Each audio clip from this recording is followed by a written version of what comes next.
দাবি আদায় না হওয়া পর্যন্ত আমরা ধারাবাহিক কর্মসূচি পালন করব এবং ক্রমান্বয়ে কর্মসূচি কঠোর থেকে কঠোরতর হবে। দাবিসমূহ: জুলাই সনদের ভিত্তিতে আগামী জাতীয় সংসদ নির্বাচন হতে হবে।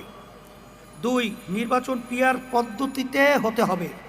3. সুষ্ঠু নির্বাচনের জন্য লেভেল প্লেয়িং ফিল্ড নিশ্চিত করতে হবে। 4. গণহত্যার বিচার দৃশ্যমান হতে হবে। 5. বিশেষ ট্রাইব্যুনালে ভারতীয় তাবেদার ও ফ্যাসিবাদের দোসর জাতীয় পার্টি এবং 14 দলের বিচার করতে হবে এবং বিচার চলাকালীন তাদের কার্যক্রম নিষিদ্ধ করতে হবে।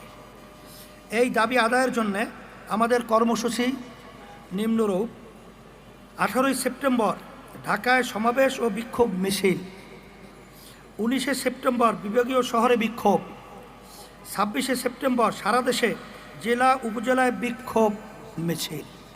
লন্ডন বৈঠক, এককভাবে নির্বাচনের তারিখ ঘোষণা ইত্যাদি বিষয়ে বর্তমান সরকার একটি রাজনৈতিক দলের প্রতি যে পক্ষপাত দেখাচ্ছেন তাতে মাঠ প্রশাসন তাদের দিকে ঝুঁকে পড়াই স্বাভাবিক।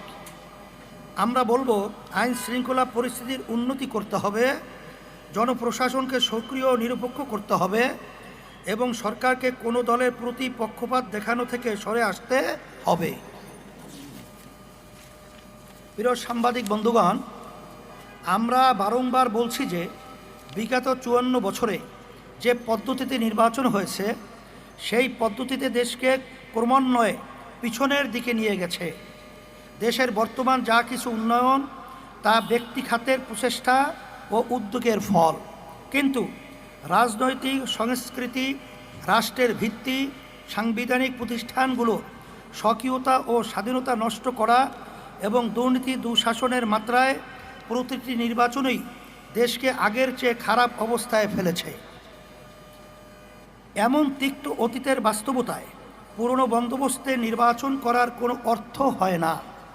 ইসলামী আন্দোলন বাংলাদেশ তাই উভয় কক্ষে পিআর পদ্ধতিতে নির্বাচন আয়োজনের জন্য দাবি জানিয়ে আসছে।